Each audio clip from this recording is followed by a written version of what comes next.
Bonjour à tous. Aujourd'hui, nous allons voir comment créer des utilisateurs sur votre logiciel de gestion. Avant tout, il faut savoir que les utilisateurs que vous avez sur votre logiciel de gestion sont complètement différents de ceux que vous avez sur votre application. Donc, ceux qui sont sur l'application sont reliés à des fiches clients que vous avez dans votre logiciel, mais les utilisateurs sont ceux qui leur permettent de se connecter au planning. Et donc ce sont des accès différents, donc on peut carrément estimer que ce sont des utilisateurs différents. Alors pour ce faire, il nous suffit de cliquer tout en haut à droite sur le petit rouage et de cliquer ensuite sur utilisateur. Une fois que vous atterrissez sur cette page, vous allez avoir la possibilité donc de créer des utilisateurs. Donc pour en créer, il suffit de cliquer ici sur nouveau utilisateur et ici, donc il faut renseigner toutes les informations. Alors tout d'abord, vous avez les profils de permission. C'est là que justement, vous allez pouvoir définir quel utilisateur pourra faire quoi. Donc, pour savoir quel utilisateur fait quoi, on le verra justement juste après dans la partie profil d'utilisateur. Donc, dans les profils de permission, ici, donc on va dire que un administrateur se connecte. Ensuite, donc on va cliquer sur le champ login de connexion, donc pour créer un login de connexion à l'utilisateur. Donc là, par exemple, et un mot de passe permettant donc de se connecter au logiciel. Ensuite, ici, on a l'état du compte pour savoir si l'utilisateur est actif ou non et si demain, donc une personne ne travaille plus dans votre club, est-ce que vous pouvez désactiver son compte pour qu'il ne puisse plus accéder à votre logiciel. Donc, vous pouvez cliquer sur activer pour le désactiver ou l'activer en fonction. Et enfin, ici, on a l'identité. C'est là que vous allez pouvoir donc créer toutes les informations personnelles de votre utilisateur. Donc là, dans mon cas, on va me prendre moi. Une fois que toutes les informations sont renseignées, il nous suffit juste de cliquer sur enregistrer. Et donc là, ça y est, on a créé un utilisateur. Donc pour tester, il nous suffit de nous déconnecter, de taper le login et le mot de passe.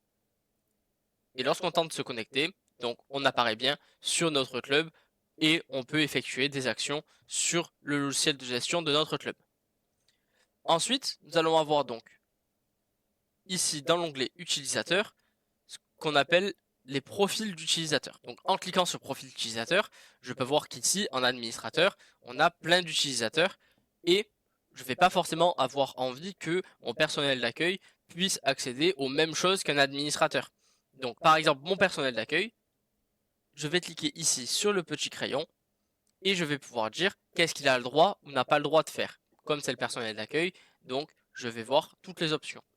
Ici, nous avons l'onglet général, donc pour consulter le dashboard, gérer l'utilisateur du back-office, consulter la section rapport. Ici, donc, on a la partie contrôle d'accès pour gérer les règles d'accès. Ici, on a la partie client, donc pour modifier un client, la gestion du wallet, la gestion des abonnements.